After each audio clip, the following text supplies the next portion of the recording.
Down to the budget 2017, Harsh Mariwala of Marico hopes that the government will reduce corporate tax rates in the upcoming budget. Priya Sheth caught up with him, the chairman, and began by asking him about the impact of demonetization on the industry and his outlook going ahead. Here's an excerpt. November was not a good month for all the industry players, especially in rural areas and wholesale markets. But December there has been good recovery, and January is still better. So I think we are coming back to normal, except still there is some effect of this on the wholesale economy as well as rural sector. Do you think growth this time around for Marico will be more price-led rather than volume-led? I think we should try and aspire to be more volume-led growth. So let's see what happens. It's too early for me to give I don't handle day-to-day affairs in Marico, so I can't predict whether it will be volume or price-led. But overall, I think our thrust in the organization is more towards volume-led. Higher commodity costs are also one factor that are coming in the way of higher crude oil prices, higher vegetable oil prices. How do you foresee input costs moving going ahead?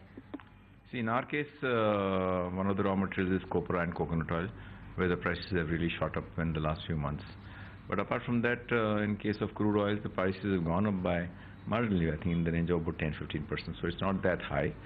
I think going forward, I don't know what will happen. It's very difficult to predict crude oil prices. I don't think anybody in the world can predict it accurately, because we've seen it prices falling from highs to very lows, and again now recovering.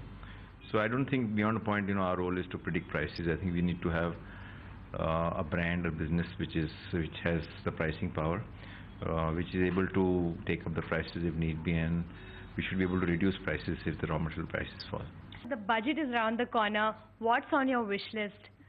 So I hope the government at least reduces the tax rates, because this is something which has been promised 2 years back by the finance minister.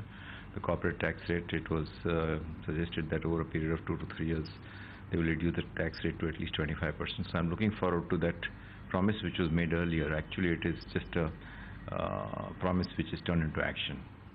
And anything as far as increasing consumption is concerned, do you think there could be any triggers that could boost buying power going ahead? See, I think a lot depends on how the economy does, and we will overcome the effects of demonetization, and then we have GST coming in. So I don't know to what extent GST will again disrupt the supply chain, but we have to wait and watch.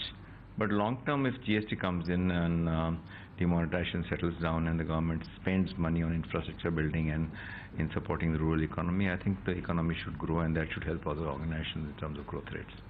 All right, that is top boss at